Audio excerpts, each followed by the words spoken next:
it's in many newspapers this morning. This is the Telegraph, the sports supplement. Ratcliffe, Sir Jim, of course, could seek public cash to build Wembley of the North. Oh, yeah? What's all this about? Sir Jim Ratcliffe apparently believes the North of England should have a world-class venue to rival the 90,000 capacity Wembley Stadium here in London, and could yet seek to lobby the government for funds amid Westminster's levelling up pledges. So the spiritual home is important, a source said.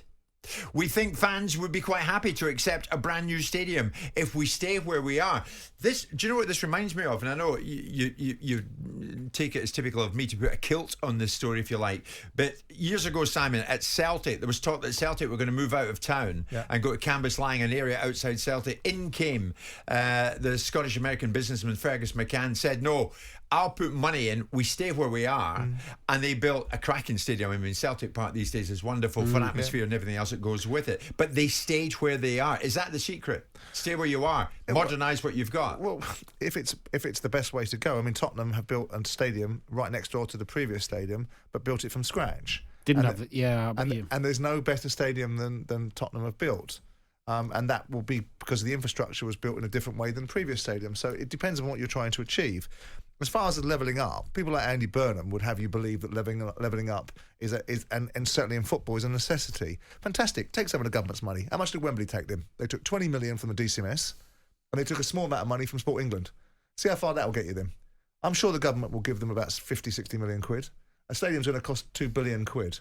If they've got to buy land and redevelop and all that sort of stuff. So if there's an argument, and the consequences of levelling up is all wonderful, everybody wants that, and everyone wants part of the country to be beneficial, watch your house prices go up. I'm trying to buy a house in Hull now, and I'm seeing the price of those houses from 3-4 years ago from 400 grand up to 1.2 million because people have changed the way they work. They're working for London firms, getting London wages by working at home. And of course what happens then is the prices go up. So this is not a levelling up argument. This is whether it's beneficial to have two stadiums that can provide facilities for international and domestic football. The Wembley argument, one of the things that underpins the value, it's not because I'm a southerner, but underpins the value of English football in people's minds and creates the identity that we have, is things like Wembley Stadium, is the iconography that goes with the English Premier League Wembley Football Stadium. And it was built not for a domestic side, it was built for international football and to house domestic football at its highest level. This is a domestic football club wanting to have government money when it's got owners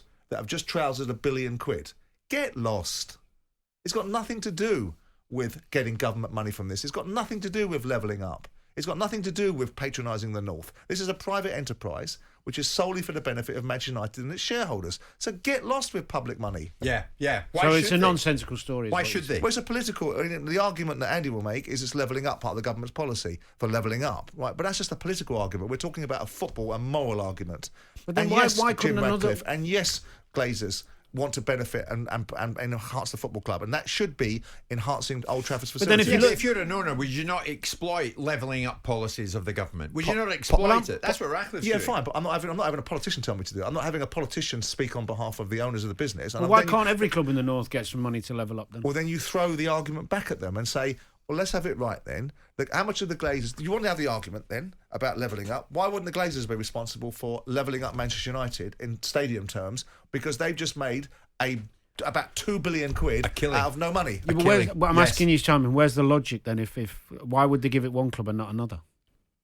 Because what they'll suggest is that this club is building a stadium that will be able to house international and domestic football and separate and distribute. But then another football. club might say, we'll do that. I'm not against that. Well, then another club can come up with that proposition, can't they? So if another club can build a 90,000-seater stadium on a site that's already got 74,000, then they can put their hat in the ring. But there aren't many clubs that can do that or have the facilities to do that. So that's the reason why this conversation is happening. Yeah. It's in some state, when you think of it. If this is Old Trafford right now, the building is reaching the end of its natural life. The cabling, electricity supplies, everything is nearing its sell-by date.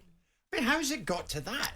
No wonder United fans take it out in the Glazers. What the heck have they been doing? I don't know about that. I think David Gill was on a podcast the other day talking about, he said the leak was roofing when we were winning everything. I think he said along the lines of, people just find what they want to find. That? Yeah, I mean, they shouldn't have a leak in the roof. No, they shouldn't. Fix the bloody leak and stop the argument. Look, it needs modernising because the thing is, with a stadium like Tottenham's, I mean, Simon will know more than me, obviously, about this, but the funds they must... Well, financially, they must get in God knows what from the American football, from concerts, from boxing. Well, look at the turnover that Tottenham have got. Tottenham have got themselves into a position where their turnover is 550 million quid for finishing Nowheresville in the league. What percentage of that would be off the field, away from... A fair amount. I mean, people ridicule and parody Daniel's propensity to get after other revenue streams and put an F1 track or whatever it was going to be around the middle of the stadium and put Beyonce in there. But this is modern sport. It's not... You don't just turn on the lights once a week. This is what happens. You generate revenue from stadia. Yeah. Look at Wembley. Wembley cost 757 million quid. 120 million of that was a structured deal of DCMS money, of Sport England money, which is part lottery funded, and London Development Agency, which are the people which were the developers who got a turnover. Yeah. The rest was borrowed, and they've taken 15, 16 years to pay it back because they borrowed the rest of the money. And there's no reason, really, in commercial terms. I understand the argument. Why should football be centred internationally in the south of England? Well, it's the capital of the country, unfortunately.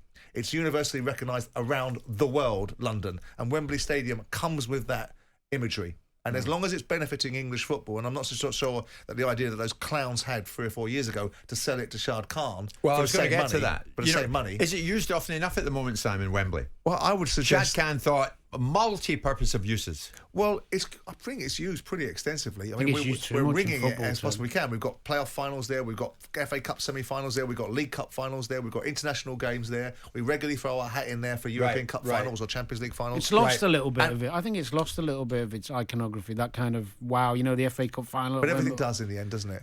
If the thing that sells is scarcity. But scarcity isn't available in football because you want to see it dawn till dusk. So now what we've got is a football world that the media is saturating because it's a great product that sells well. Yeah. So unfortunately, when we used to watch Saturday and watch the FA Cup final turn up and see all the insights to players, we now see that on an hourly, on a regular basis. Yeah. So is a new stadium the greatest legacy any owner can imprint on a football club, Simon? The way is Ratcliffe making the right noises here? Well, I think I tell you what, how wonderful is the legacy of the Stadium of Light when you're sitting in League 2 or 1 or wherever Sunderland were. League 1, apologies, Sunderland fans. That's a very good point, Simon. So a stadium is a great thing to have, and you always want to build a stadium, and I tried to do it at Palace, but we couldn't get the planning permission. I was going to move it up to Crystal Palace National Sports Centre, but it meant reducing the capacity of the stadium, which made no commercial sense. Right, and the difficulties of getting planning permission and compulsory purchase orders on the houses around the footprint of Palace was very difficult. If Parish has achieved something with the stand, then fantastic for him at Crystal Palace.